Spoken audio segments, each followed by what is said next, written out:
ஜெபிப்போம். நல்ல பிதாவே, உம்மை துதிக்கிறோம் அப்பா.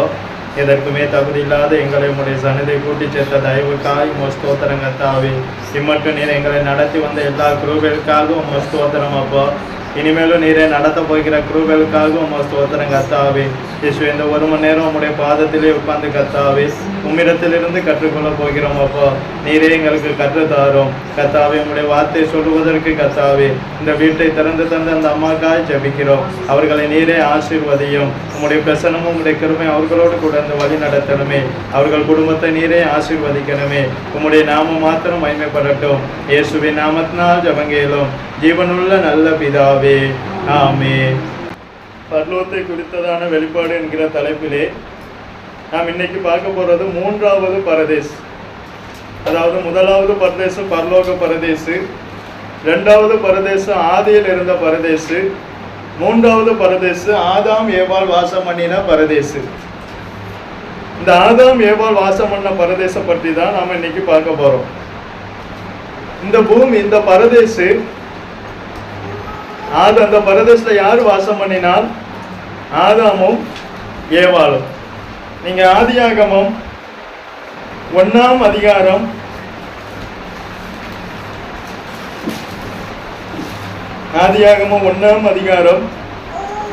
1ஆம் வசனத்தை வாசிங்க. ஆதியிலே தேவன் வானத்தையும் பூமியையும் ஆதியிலே தேவன் வானத்தையும் பூமியையும் சிருஷ்டித்தார். இந்த பூமியை எப்படி இருந்தது? 2ஆம் வசனத்தை வாசிங்க. இந்த பூமி எப்படி இருந்தது?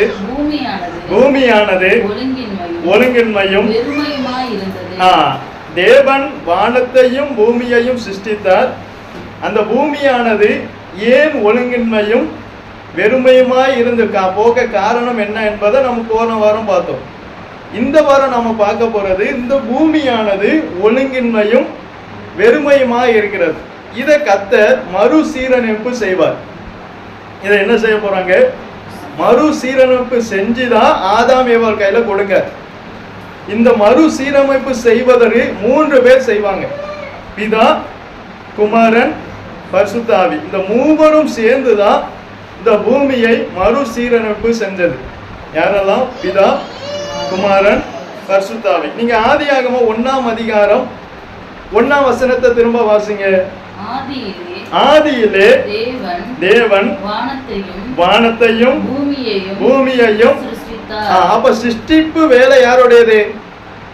தேவனுடையது. தேவன் பூமியை என்ன செஞ்சார்? சிருஷ்டித்தார். முதலாவது தேவனுடைய பங்கு என்னது? பூமியை சிருஷ்டிப்பது. தேவன் பூமியை சிருஷ்டித்தார். இப்ப அடுத்து சிருஷ்டிக்கப்பட்ட இந்த பூமியில சில காரியங்களை உண்டாக்கணும். சிருஷ்டிக்கப்பட்ட பூமியில சில காரியத்தை என்ன செய்யணும்? உண்டாக்கணும். இந்த உண்டாக்குவதற்கு முன்பு பூமியின் மேல, ஆழத்தின் மேல ஜலத்தினால நிறைஞ்சு இருக்கு பூமி. பூமி எப்படி இருக்கு? ஜலத்தினால மூடி இருக்கு. இந்த ஜலத்தை மாற்றினா மட்டும்தான் சில காரியங்களை உண்டாக்க முடியும். இந்த ஜலத்தை மாற்றுவதற்கு யாருடைய ஒத்த பங்கு இருந்தது? ஜலத்தின் மேல் தேவனுடைய ஆவியானவர் அசைவாடினார். அப்போ 1 சிருஷ்டிப்பு தேவனுடையது. 2 சில காரியங்களை உண்டாக்குவதற்கு முன்பு சில தடைகளை மாற்றுவது ஆவியானவர். 3வது யோவான் எழுதின சுவிசேஷம் 1ஆம் அதிகாரம் 1ஆம் வசனமும் 2ஆம் வசனமும் வாசிங்க.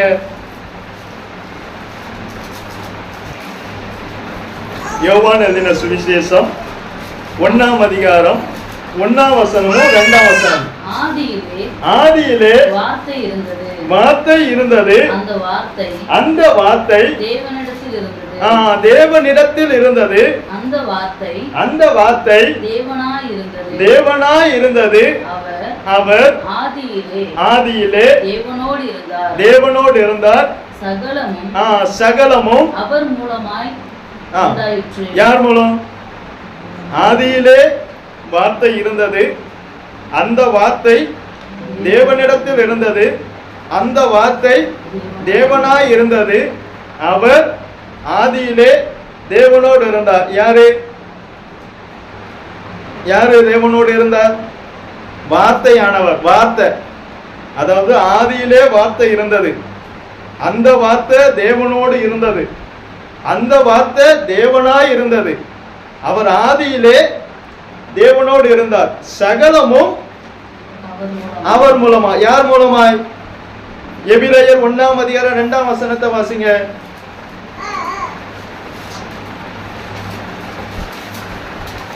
இந்த கடைசி நாட்களில் அந்த கடைசி நாட்களில் குமாரன் மூலமாய் நமக்கு திருவுளம் பற்றினார். இவரை சர்வத்துக்கும் சுதந்திரவாளியாக நியமித்தார். இவரை கொண்டு உலகங்களையும் உண்டாக்கினார். நல்ல கவனிங்க. குமாரன் மூலமாய் திருவுளம் பற்றினார், குமாரனை சர்வத்துக்கும் சுதந்திரவாளியாக நியமித்தார், குமாரனை கொண்டு உலகங்களையும் உண்டாக்கினார். அப்போ தேவனுடைய வேலை சிருஷ்டிப்பு, அது தேவன் செஞ்சார். ரெண்டாவது, சில காரியத்தை சிருஷ்டித்த பூமியில சில காரியத்தை உண்டாக்கணும். அதை உண்டாக்குவதற்கு முன்பு என்ன இருந்தது? ஜலம் இருந்தது. அந்த ஜலத்தை மாற்றுவதற்காக ஆவியானவர் அசைவாடினார். இரண்டாவது, ஆவியானவருடைய பங்கு இருந்தது. மூன்றாவது, குமாரனுடைய பங்கு இருந்தது. குமாரனுடைய பங்கு என்னது? உண்டாக்குவது. தேவனுடைய பங்கு சிருஷ்டிப்பு, ஆவியானவருடைய பங்கு உண்டாக்குவதற்கு முன்பு தடைகளை மாற்றுவது, குமாரனுடைய பங்கு உண்டாக்குவது. யார் மூலம் உண்டாக்கப்பட்டது? சிருஷ்டிக்கப்பட்டது யார் மூலம்? தேவன் மூலம். உண்டாக்கப்பட்டது யார் மூலம்? வார்த்தையானவர், குமாரன் மூலம். சகலமும் அவர் மூலமாய் உண்டானதொன்றும் அவராலே அல்லாமல் உண்டாகவில்லை. அப்ப பூமியானது ஒழுங்கின்மையும் வெறுமையுமாய் இருந்த பூமியை இந்த மூவரும் சேர்ந்துதான் அதை என்ன செஞ்சாங்க? சீரமைச்சாங்க. இதே போல நம்மிலும் ஒழுங்கின்மையும் வெறுமையுமாய் இருக்கிறதை மாற்றுவதற்கு இந்த 3 பேருடைய ஒத்தாசை நமக்கு வேணும். கர்த்தரை சொந்த இரட்சகராய் ஏற்றுக்கொண்டவங்களுக்கு இந்த 3 பேருடைய ஒத்தாசையும் வேணும். யாருடைய ஒத்தாசை? பிதாவுடைய ஒத்தாசையும் வேணும், குமாரனுடைய ஒத்தாசையும் வேணும், பரிசுத்த ஆவியானவருடைய ஒத்தாசையும் வேணும். நீங்க யோவான் 1 யோவான் எழுதின நிருபத்தை எடுங்க. 1 யோவான், அதுல 1ஆம் அதிகாரம். ஆதி முதல் இருந்ததும் நாங்கள் கேட்டதும் எங்கள் கண்களினாலே கண்டதும் சரி. ஆதியாகமம் 1ஆம் அதிகாரம் 3ஆம் வசனம். நீங்களும் எங்களோட யாரோட?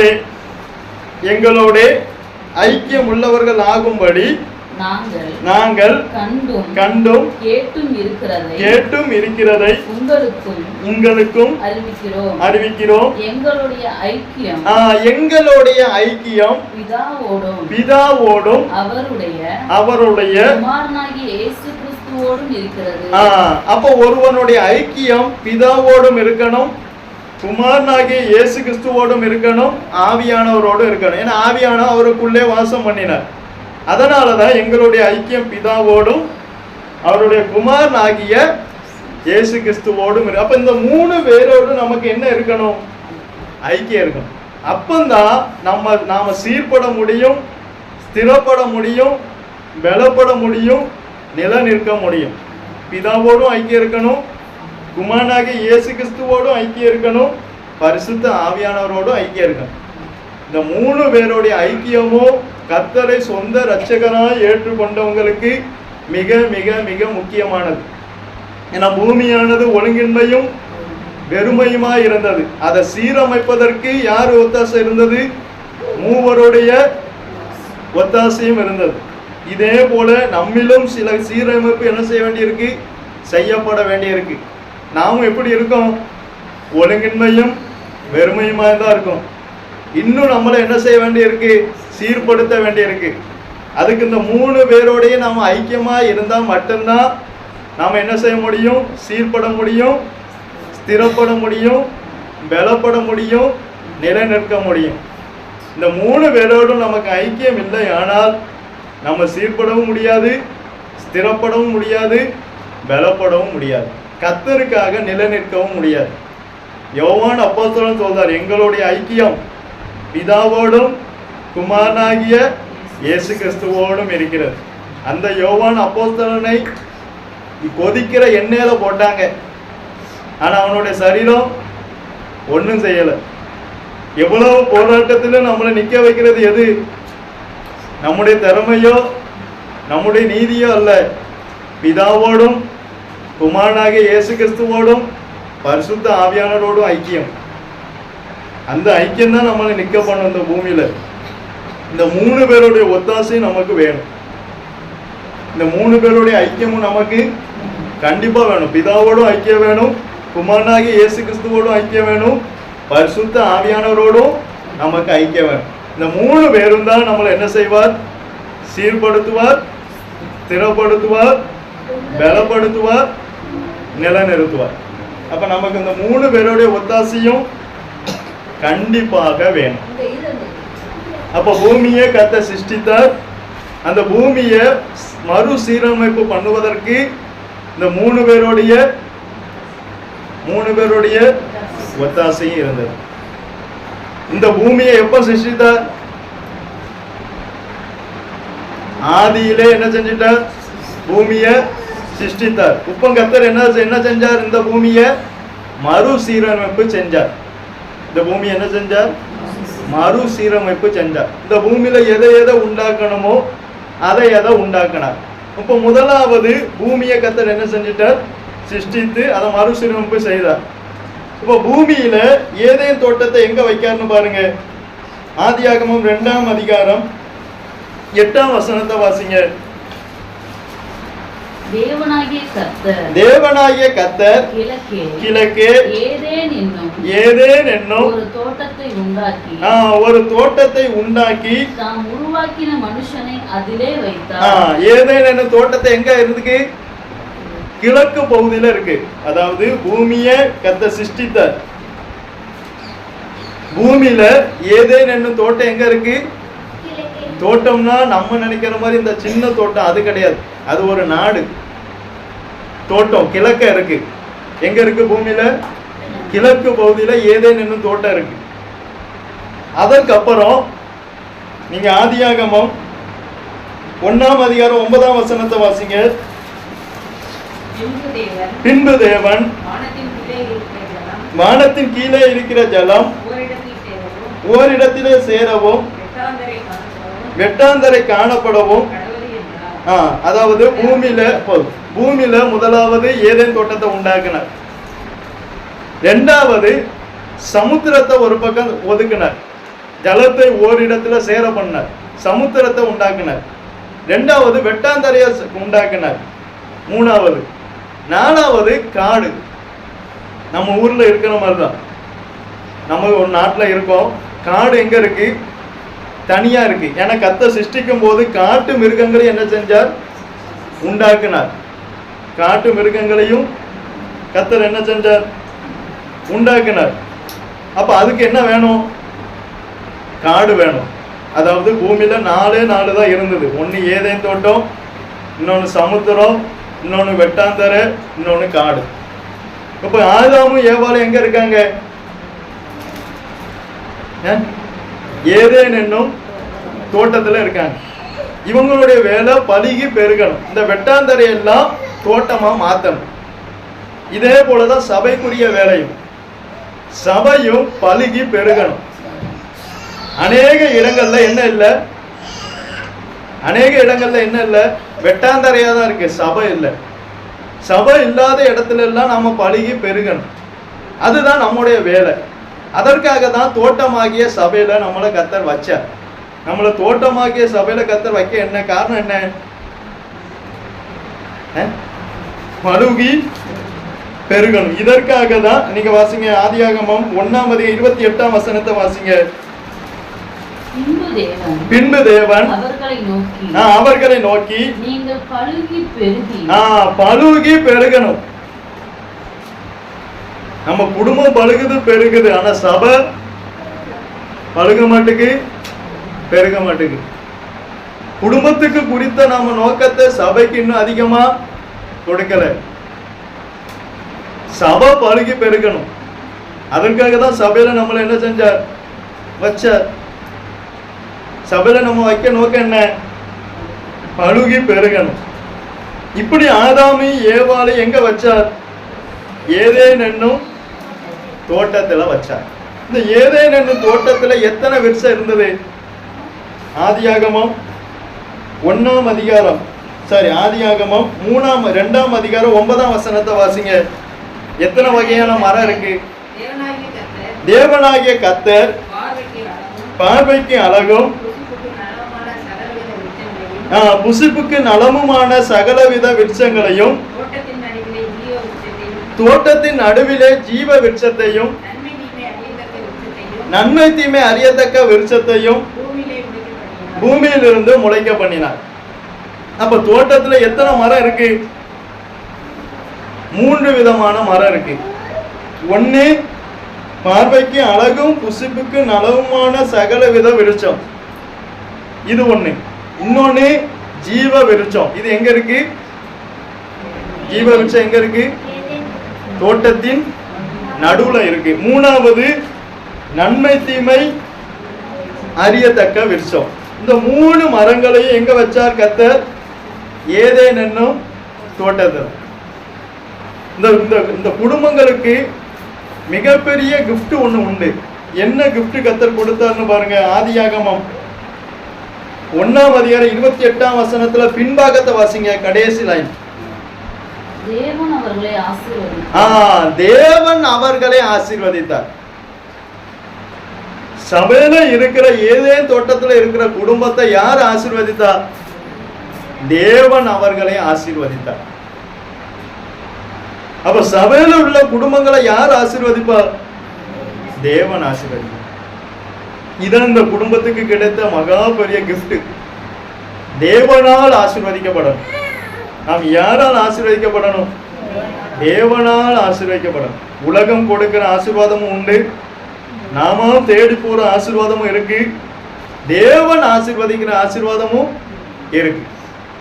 நான் அன்னைக்கே சொன்ன ஆசீர்வாதம் என்ன செய்யணும்? நம்மை ஒரு குடும்பத்தை தேடி வரணும். அதுதான் ஆசீர்வாதம்.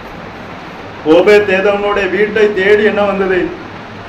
ஆசீர்வாதம் வந்தது. தேவன் அவர்களை ஆசீர்வதித்தார். ஒரு குடும்பத்தை யாரு ஆசீர்வதிக்கணும்? தேவன் ஆசீர்வதிக்கணும். இப்போது இந்த குடும்பம் எங்க இருக்கு? ஏதேன் என்னும் தோட்டத்துல இருக்கு. நீங்க ஆதியாகமம் 3ஆம் அதிகாரம் 1ஆம் வசனத்தை வாசிங்க. தேவனாகிய கர்த்தர் உண்டாக்கின சகல காட்டு ஜீவன்களை பார்க்கிலும் சர்ப்பமானது தந்திரமுள்ளதா இருந்தது. நல்ல கவனிங்க. ஏதேன் என்னும் தோட்டத்துல எல்லா மிருகங்களும் என்ன செய்யும்?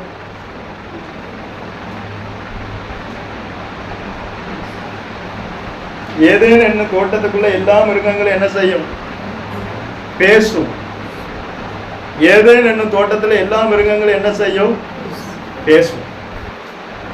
ஏன்னா ஏவாள்கிட்ட என்ன செஞ்சது? சர்ப்பம் பேசினது. இப்போ நாம இங்க இருக்கோம், ஒரு சிங்கமோ புலியோ வருது, அது பேசுதுன்னு வைங்க, நீங்க என்ன நினைப்பீங்க? ஆச்சரியப்படுவோம்.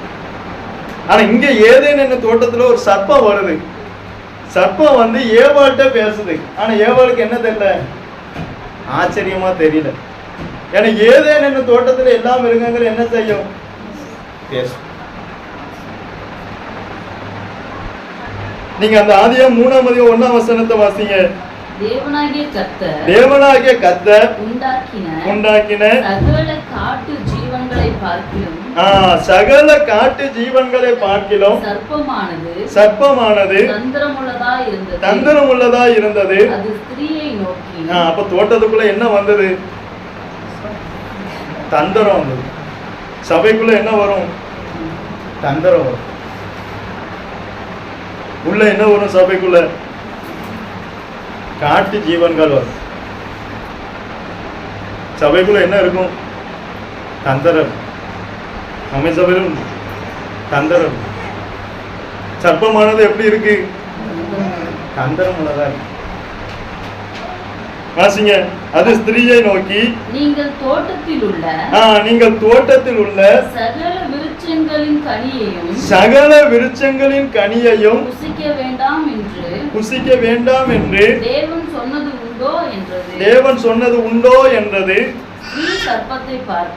ஸ்திரீ சர்ப்பத்தை அப்ப ஒருத்தர் பேசுதாங்க. சர்ப்பமும் பேசுது, ஸ்திரீயும் பேசுது. அப்ப அவளுக்கு என்ன தெரியல, ஆச்சரியமா தெரியல. அப்ப அங்க ஏதேன் தோட்டத்துல எல்லாமே என்ன செய்யும், பேசும். ஸ்திரீ சர்ப்பத்தை பார்த்து, நாங்கள் தோட்டத்தில் உள்ள விருட்சங்களின் கனிகளை புசிக்கலாம், ஆனாலும் இது ரொம்ப முக்கியம், ஆனாலும் தோட்டத்தின் நடுவில் இருக்கிற, இதே போல சபைக்கு கர்த்தர் நிறைய ஆசீர்வாதத்தை கொடுப்பார். ஆனாலும் என்கிற ஒரு சிலதை கர்த்தர் வைப்பார். என்ன வைப்பார்? ஆனாலும் தோட்டத்தின் நடுவில் இருக்கிற விருட்சத்தின் கனியை குறித்து தேவன் நீங்கள் சாகாதபடிக்கு அதை புசிக்கவும் அதை தொடவும் வேண்டாம் என்று சொன்னார் என்றார். ஆனா தோட்டத்தின் நடுவுல என்ன உண்டு? தோட்டத்தின் நடுவுல கர்த்தர் என்ன உண்டாக்குனார்? ஜீவ விருட்சத்தை உண்டாக்குனார். ஆனா இங்க ஸ்திரீ என்ன சொல்றா? தோட்டத்தின் விருட்சத்துல என்ன இருக்குங்க? நன்மை தீமை அறியத்தக்க விருட்சம். அதனால்தான் சொற்களின் மிகுதியினால் பாவம் இல்லாமல் போகாது. சாத்தானோடு அதிகமா என்ன செய்யக்கூடாது? பேசக்கூடாது. சாத்தானும் பார்த்தேன். ஒரு ஆளுக்குள்ள ஆவி, சாத்தானுடைய ஆவி இருந்தா அதிகமா என்ன செய்யக்கூடாது? பேசக்கூடாது. ஏன்னா அது என்ன செய்யும்? அவளை என்ன செஞ்சது? புத்திய மாற வச்சு. தோட்டத்தின் நடுவில் கர்த்தர் உண்டாக்குனது ஜீவ விருட்சம். அதுக்கப்புறம் தான் நன்மை தீமை அறியத்தக்க விருட்சம். ஆனா இவ சொன்னது என்னது? தோட்டத்தின் நடுவிலே நன்மை தீமை அறியத்தக்க விருட்சம் இருக்கு, நீங்கள் சாகாதபடிக்கு அதை புசிக்கவும் தொடவும் வேண்டாம் என்று சொன்னாராம். தோட்டத்துக்குள்ள ஒரு கனி இருந்தது. அது என்ன கனி? நன்மை தீமை அறியத்தக்க கனி, விருட்சம். அதுல கனி உண்டு. அந்த கனிக்குள்ள என்ன உண்டு? அந்த கனிக்குள்ள என்ன இருக்கு? ஆவிக்குரிய மரணம் இருக்கு. என்ன இருக்கு? ஆவிக்குரிய மரணம் இருக்கு. இந்த உலகத்துல நாம எதையெல்லாம் செய்தால், எதை செஞ்சா ஆவிக்குரிய மரணம் வரும் என்பதை நாம அறிஞ்சு அதை விட்டு என்ன செய்யணும்? விலகணும். தோட்டத்துக்குள்ள என்ன இருக்கு? ஆவிக்குரிய மரணமும் இருக்கு. இந்த ஸ்திரீ நேரம் எங்க போனா? ஜீவனை தேடி போல, மரணத்தை தேடி போற. இத்தனைக்கு எங்க இருக்கு?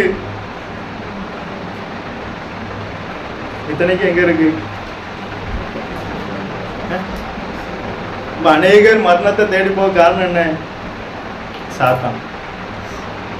இந்த ஸ்திரீ எங்க போயிருக்கணும்? ஜீவ விருட்சம் அங்க இருக்கு. இப்ப அநேகருக்கு என்ன விருப்பம் இல்லை? ஜீவன் அடையணும்னு விருப்பம் இல்லை. ஆனா இந்த ஸ்திரீ நேரம் எங்க போனா? நன்மை தீமை அறியத்தக்க விருட்சத்துக்கு தான் போற. சாத்தான் நேரம் நம்மளை எங்க கொண்டு போவான்? மரணத்துக்கு தான் கொண்டு போவார். இயேசு ஒருவர் தான் எங்க கொண்டு போவார்? ஜீவனுக்கு கொண்டு போவார்.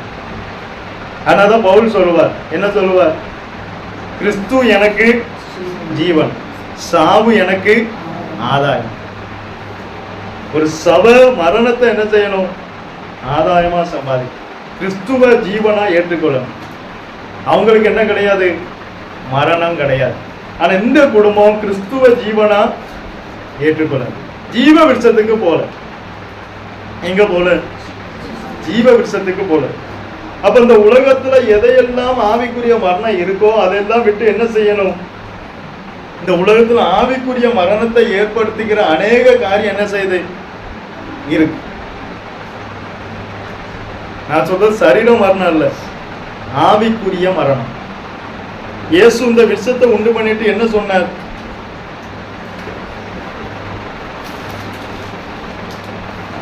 ஆதியாகமம் 2ஆம் அதிகாரம் 17ஆம் வசனத்தை வாசிங்க. 16 17 வாசிங்க. தேவனாகிய கர்த்தர் மனுஷனை நோக்கி நீ தோட்டத்தில் உள்ள சகல விருட்சத்தின் கனியையும் புசிக்கவே புசிக்கலாம். நீ தோட்டத்தில் உள்ள சகல விருட்சத்தின் கனியையும் புசிக்கவே புசிக்கலாம். ஆனாலும் நன்மை தீமை அறியத்தக்க விருட்சத்தின் கனியை புசிக்க வேண்டாம். விருட்சத்தின் கனியை புசிக்க வேண்டாம். அதை நீ புசிக்கும் நாளில் சாகவே சாவா என்று கட்டளையிட்டார். சாகவே சாவா என்று இவர் சொன்னது சத்தியமா இல்லையா? சத்தியம். சாத்தா என்ன சொன்னார் பாருங்க. ஆதியாகமம் 3ஆம் அதிகாரம் 4ஆம் வசனத்தை வாசிங்க. அப்பொழுது சர்ப்பம் ஸ்திரீயை நோக்கி நீங்கள் சாகவே சாவதில்லை. கர்த்தர் என்ன சொன்னார்? நீ சாகவே சாவாய். நாம எந்த உபதேசத்தை கேட்போம்? இந்த மாதிரி சத்திய உபதேசத்தை கேட்க கண்டிப்பா கேட்க மாட்டோம். அவர் என்ன சொல்றார்? சாகவே சாவாய்னு சொல்றார். இது எவ்வளவு இனிமையா நம்மளை காப்பாத்துது. என்ன சொல்லுது? நீங்கள் அப்ப நாம எதை கேட்போம்? சபையில இருக்கிற பாதி குடும்பங்கள் இப்படிதான் கேக்கு. எதை கேக்கு? சாத்தானுடைய உபதேசத்தை தான் அநேகமா கேட்காங்க. இத்தனைக்கு எங்க இருக்கு? கர்த்தர் என்ன சொன்னார்? சாகவே சாவாய். இவன் என்ன சொல்றான்? நாம எதை கேட்போம்? யாராவது சாகணும்னு விரும்புவோமா? ஆனா இவன் எதை கேட்கான்? இவன் என்ன சொல்றான்? நீங்க சாகவே சாக மாட்டீங்க. அப்ப இவன் தான் யாரு? சாத்தாப்ப யாரா மாறிட்டான்? சாத்தா யாரோ மாறிட்டான், நல்லவனும் மாட்டான். இப்ப தேவனுடைய உபதேசம் இப்ப அநேகருக்கு இதான் விருப்பம் இல்லை. சத்தியத்தை சத்தியமா சொன்ன என்ன இல்லை, விருப்பம் இல்லை. அவர் என்ன இப்படி சொல்றார், அவர் என்ன இப்படி பேசுறார். தங்கள் சுய இச்சைகளுக்கு ஏற்ற போதகர்களை அநேக தேடுகிறாங்க. சத்தியத்தை சத்தியமா சொன்னா அதுக்குள்ளதான் என்ன இருந்தது? ஜீவன் இருக்கு. இயேசு எந்த விருட்சத்துல சாவே சாவேன்னு சொன்னாரோ அந்த வார்த்தைக்குள்ள என்ன இருந்தது? ஜீவன் இருந்தது. அது அவனை எங்க காப்பாத்தும்? மரணத்துக்கு காப்பாத்தும். ஆனா இவன் என்ன சொன்னா? நீ சாகவே சாவதில்லை. 5ஆம் வசனத்தை வாசிங்க. நீங்கள் இதை புசிக்கும் நாளிலே உங்கள் கண்கள் என்ன செய்யும்? திறக்கப்படும் என்றும். இதான் சாத்தான். சாத்தான் என்ன செய்வான்? பொய்யும் சொல்லுவான். என்ன சொன்னான்? நன்மை தீமை அறிந்து யார போல நாம இப்படி சொன்னோன்னு என்ன செஞ்சிருவோம்? கண்டிப்பா நான் அவரை போல மாறணும்னு அந்த பழத்தை குசித்து சாப்பிடுவோம்.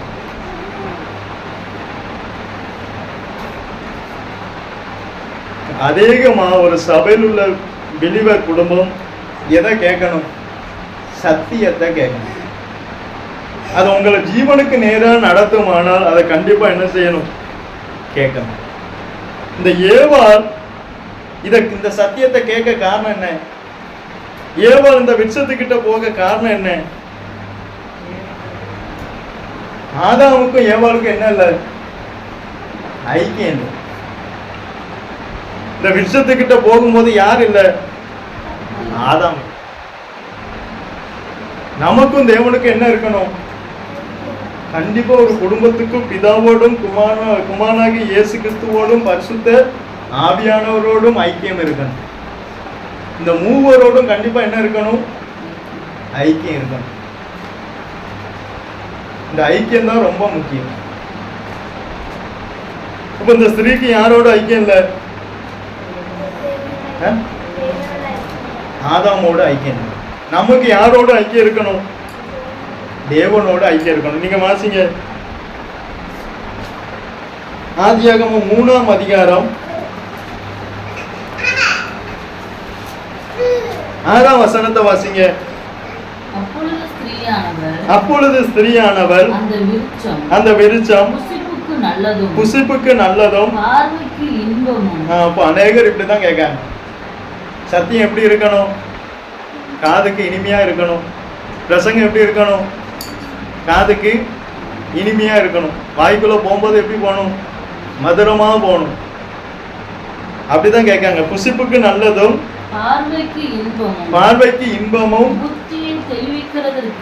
புத்தியை தெளிவிக்கிறதற்கு இச்சிக்கப்படத்தக்க விருட்சமுமாய் இருக்கு. இதுக்குள்ள என்ன இருக்கு?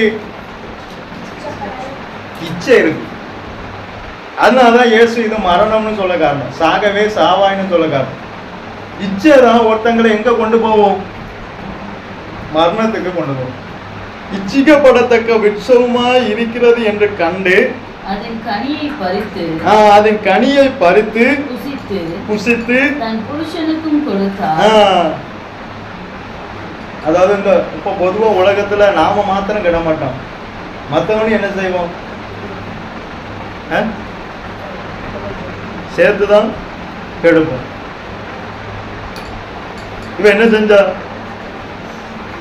புசித்து புருஷனுக்கும் கொடுத்தார், அவனும் புசித்தான். யாரு தந்தா? கொடுத்தது யாரு? மனைவி கொடுத்தான்னு அவளும் என்ன செஞ்சுட்டா? புசித்த உடனே என்ன போயிட்டு? தேவனுடைய மகிமை அவர்களை விட்டு போயிடுச்சு. ஒரு குடும்பத்தை விட்டு என்ன போகக்கூடாது? தேவனுடைய மகிமையும் பிரசன்னமும் போகக்கூடாது. எது போகக்கூடாது? தேவனுடைய மகிமையும் பிரசன்னமும் போகக்கூடாது. எதனால அந்த தேவ மகிமை போச்சு? நீங்க ரோமர் 3:23 வாசிங்க. ரோமர் 3:23 வாசிங்க.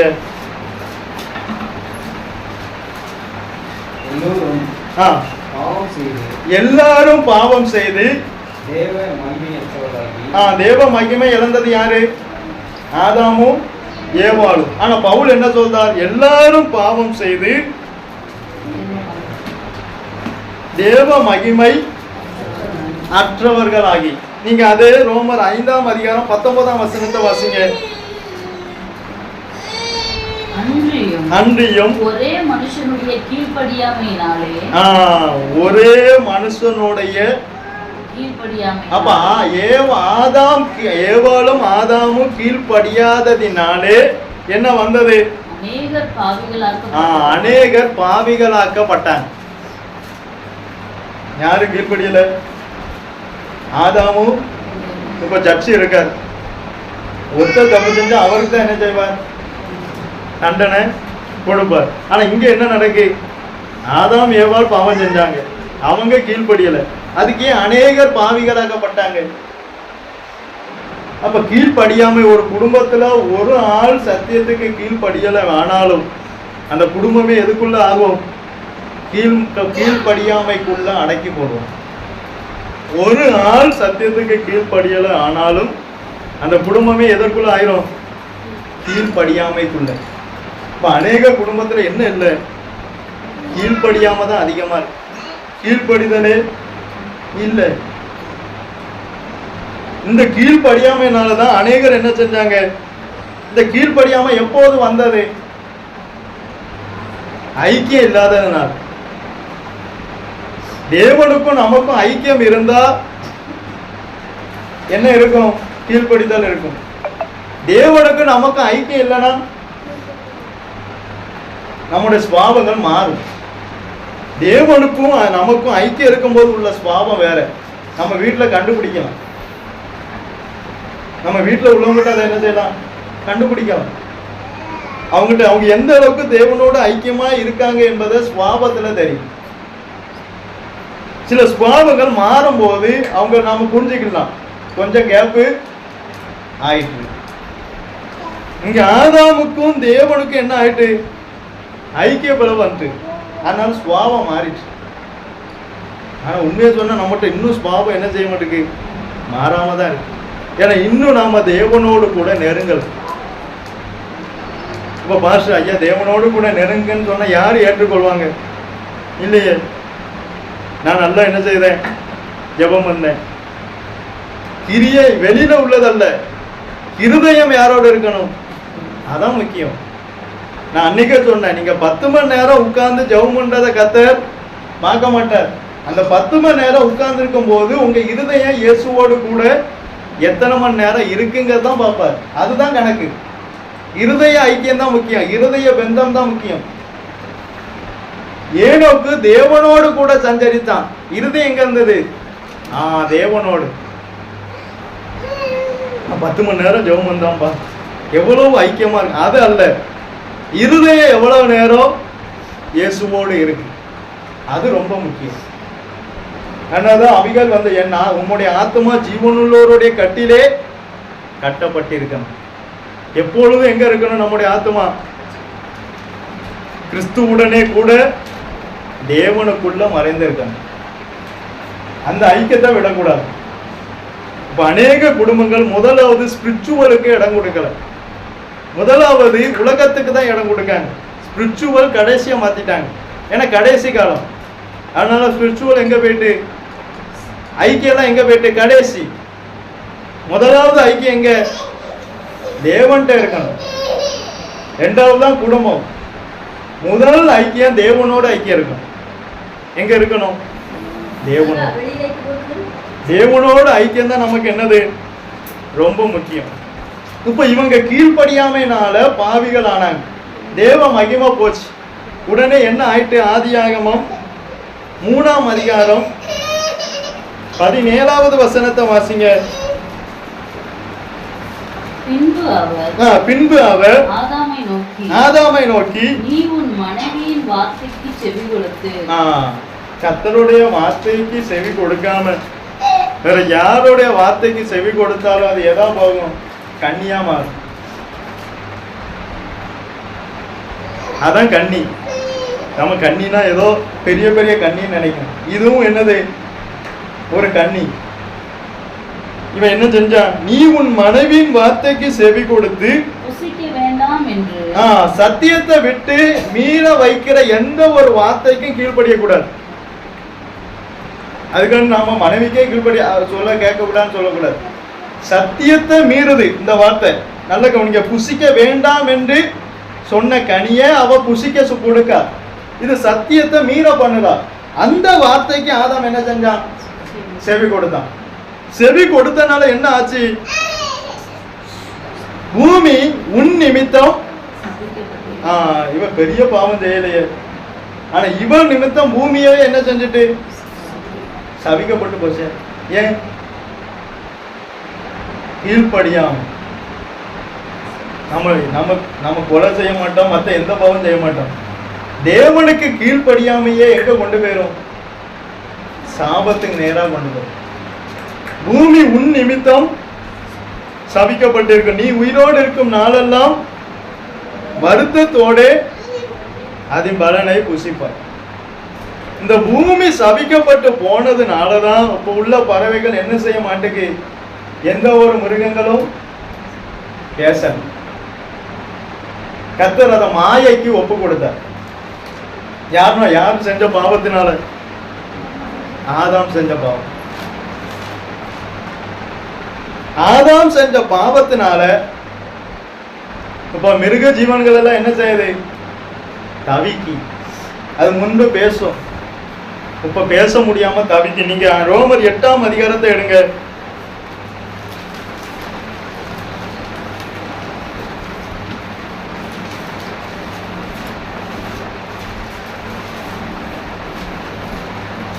பத்தொன்பதாம் வசனம் முதல் வாசிங்க. மேலும் தேவனுடைய புத்திரர் வெளிப்படுவதற்கு சிருஷ்டியானது மிகுந்த ஆவலோடு, இந்த பறவைகள் மிருகங்கள் எல்லாம் சிருஷ்டி, இந்த சிருஷ்டியானது மிகுந்த ஆவலோடு காத்துட்டு இருக்கு. எதற்காக? தேவனுடைய புத்திரர் வெளிப்படணும். அவர் வெளிப்படும் போது என்ன நடக்கும்? 20ஆம் வசனத்தை வாசிங்க. அது ஏனென்றால் சிருஷ்டியானது அழிவுக்குரிய அடிமைத்தனத்தினின்று அப்ப எதுல இருக்கு பறவைகள் மிருகங்கள் எல்லாம்? அறிவுக்குரிய அடிமைத்தனத்துல இருக்கு. இன்னும் விடுதலை ஆகல. எப்ப விடுதலை ஆகும்?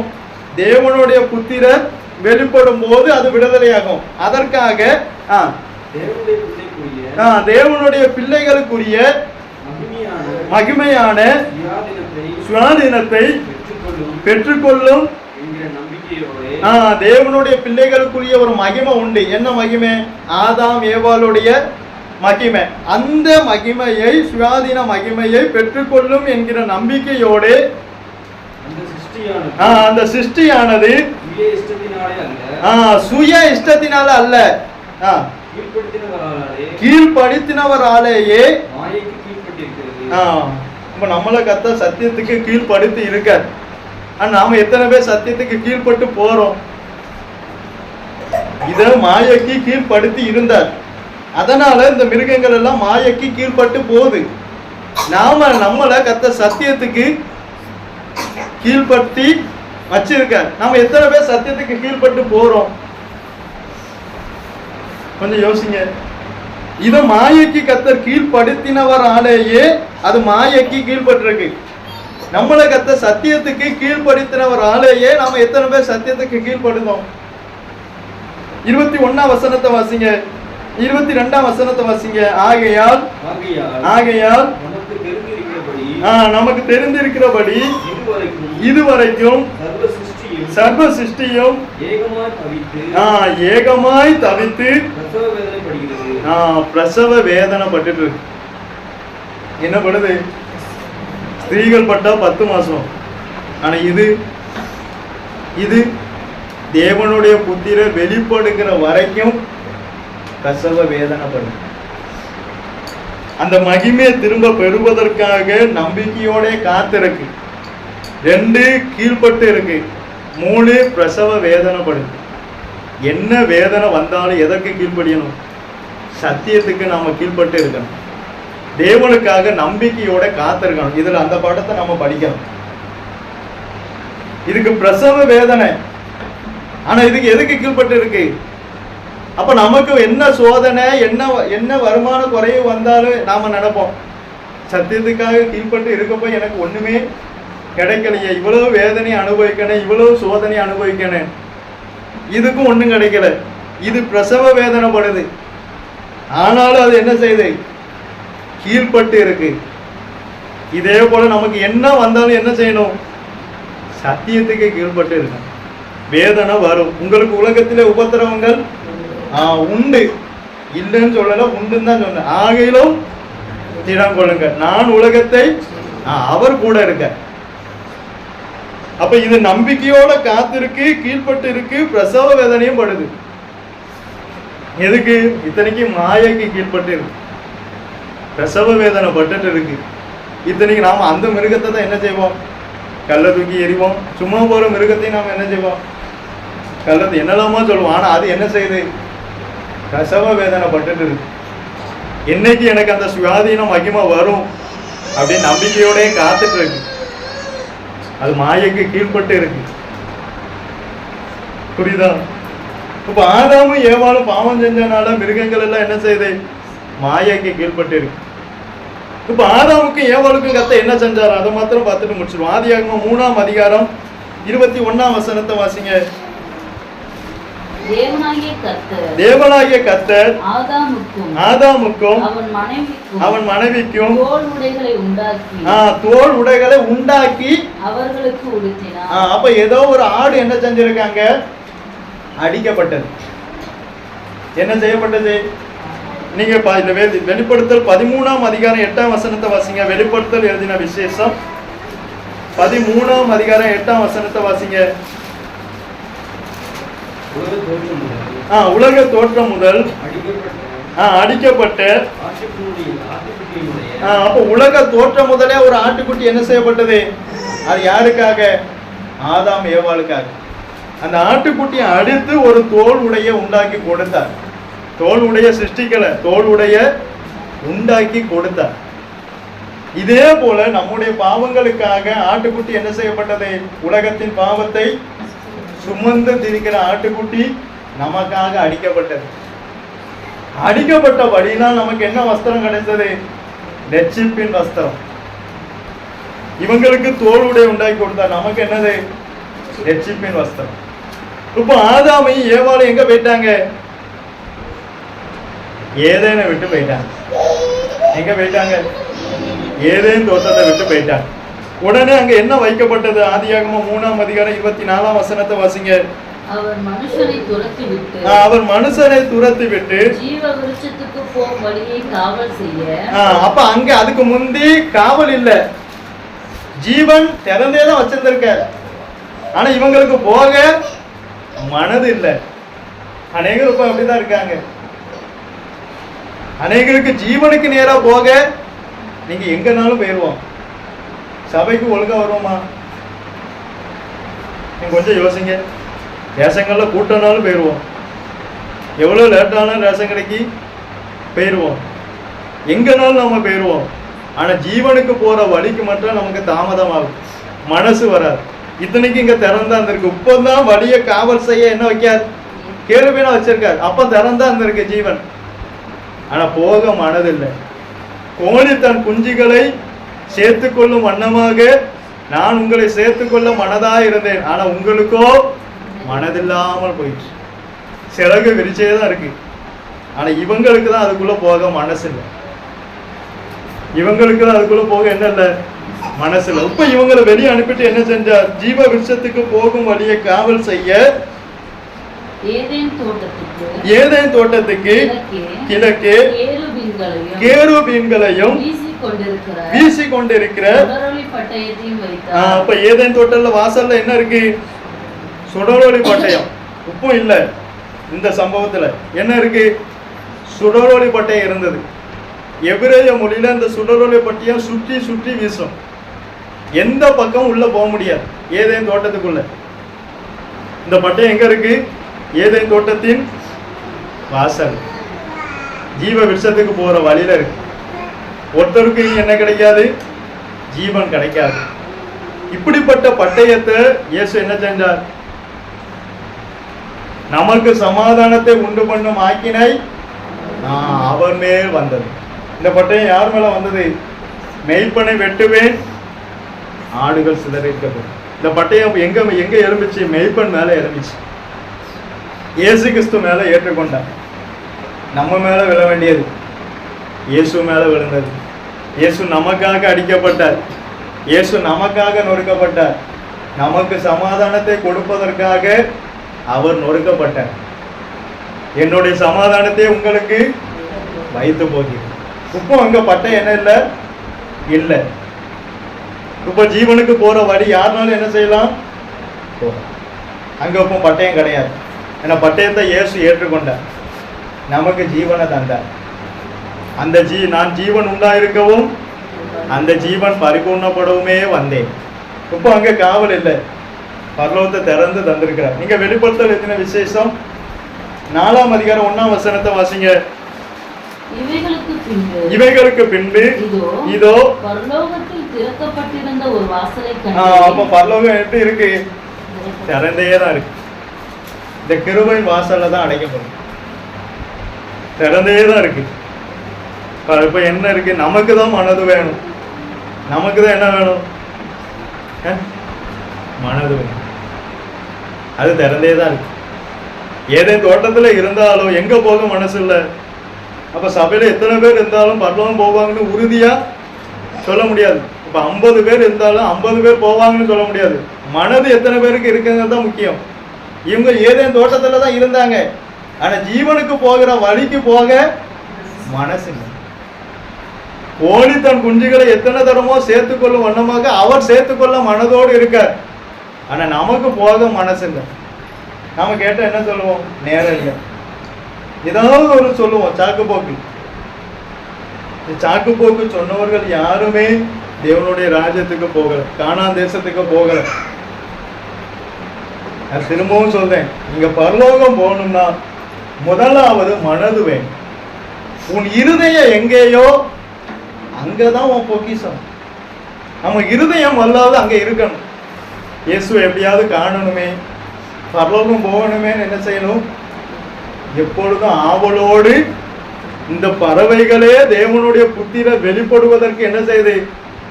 ஆவலோடு காத்துட்டு இருக்கு. பிரசவ வேதனைப்படுது, கீழ்ப்படுது, நம்பிக்கையோட இருக்கு. நமக்கு எத்தனை பேருக்கு இருக்காது?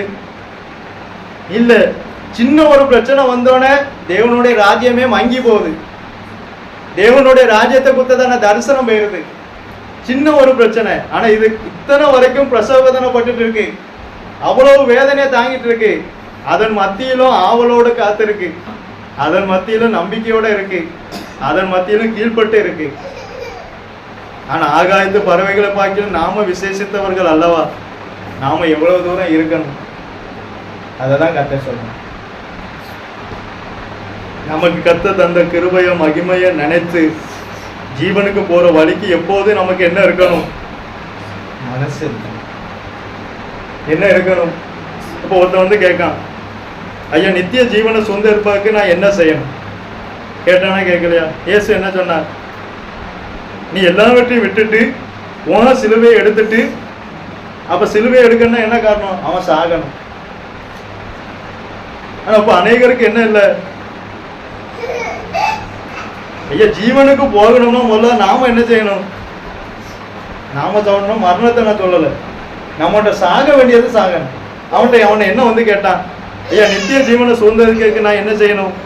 இயேசுட்ட வந்து கேட்டான். இயேசு என்ன சொன்னார்? நீ எல்லாவற்றையும் விட்டுட்டு உன் சிலுவையை நீ எடுத்துட்டு என்ன பின்பற்றி வா. எத்தனை பேருக்கு அது மனசு இருக்கும்? அந்த மனசு தான் இப்போ அநேகருக்கு இல்லை. ஆனா நித்திய ஜீவன் வேணும், ஆனா பரலோகம் வேணும். ஆனா பரலோகத்துக்கு நாம என்ன செஞ்சோம்? எவ்வளவு தூரம் தேடணும்? ஒன்றுமே செய்யாம எங்க போகணும்? பரலோகம் ஒண்ணு எப்படி தருவார்? அந்த வாலிபனும் அதான் கேட்டான். நித்திய ஜீவனும் என்ன வேணும், சுதந்திரிக்கணும், நான் என்ன செய்யணும்? நீ சாகணும்னார். உன் சிலுவையை நீ எடுக்கணும்னார். அதை எடுத்துக்கொண்டு என்ன பின்பற்றி வரணும்னார். ஆனா அவனுக்கு என்ன இல்லை? மனசு. நமக்கு என்ன வேணும்?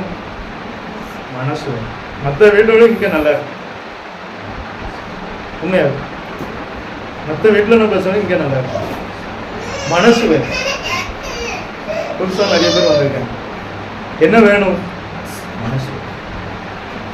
ஏதேன்ல தான் இருக்கு, ஆனா ஜீவனுக்கு போவதற்கு மனசு. சபையில எத்தனை குடும்பங்கள் இருக்குங்கிறத முக்கியம் இல்லை, எத்தனை குடும்பத்தினோட இருதயம் பரலோகத்தை நோக்கி இருக்கு, அதுதான் முக்கியம். அதுதான் முக்கியம். நான் பைபிளை படிச்சிருக்கேன். சபையில எத்தனை பேர் இருக்கிறத வச்சு நாம என்ன செய்யக்கூடாது? கணக்கு போடவே கூடாது. என் சபையில எத்தனை பேர் வேஸ்ட், எத்தனை பேரோட இருதயம் போக்கஸ் அங்க இருக்கு, அதான் முக்கியம். உடலுகளினாலே கனம் பண்ணுகிறார்கள், இருதயமோ தூரமா இருக்கு. இருதயம் இயேசுவோடு இருக்கும். கண்களை மூடும். நல்ல பிதாவே உம்மை துதிக்கிறோம் அப்பா. எதற்குமே தகுதி இல்லாத எங்களை உடைய சன்னதை கூட்டி சேர்த்த தயவுக்காய் ஸ்தோத்திரம் கர்த்தாவே. இயேசுவே அந்த ஆதாமுக்கும் ஏவாளுக்கும் நீர் எவ்வளவோ மகிமையை கொடுத்தீர், எவ்வளவோ பாக்கியத்தை கொடுத்தீர் அப்பா. ஏதேனும் தோட்டத்திலே அவர்களை வைத்தீர். ஆனால் அவர்களுக்கோ ஜீவனுக்கு போகிற வழியிலே போவதற்கு மனதில்லாமல் போனது கர்த்தாவே. இயேசுவை இவர்களுடைய மனதும் கர்த்தாவே கிறிஸ்துவை பற்றி உண்மையிலிருந்து விலகும்படிக்கு விலகி விடுமோ என்று நான் பயந்திருக்கிறேன் என்று பவுல் பாரப்பட்டது போல, பவுல் வைராக்கியப்பட்டது போல கர்த்தாவே இங்க வந்திருக்கிற ஒவ்வொருவருடைய மனதும் கர்த்தாவே கிறிஸ்துவை பற்றி உண்மையில் இருந்து கர்த்தாவே விலகி விடாதபடிக்கு நீரே காத்து கொள்ளணுமே. வந்த ஒவ்வொருவரை நீர் ஆசீர்வதிக்கணுமே. இந்த தாயாரை நீர் ஆசீர்வதிக்கணுமே.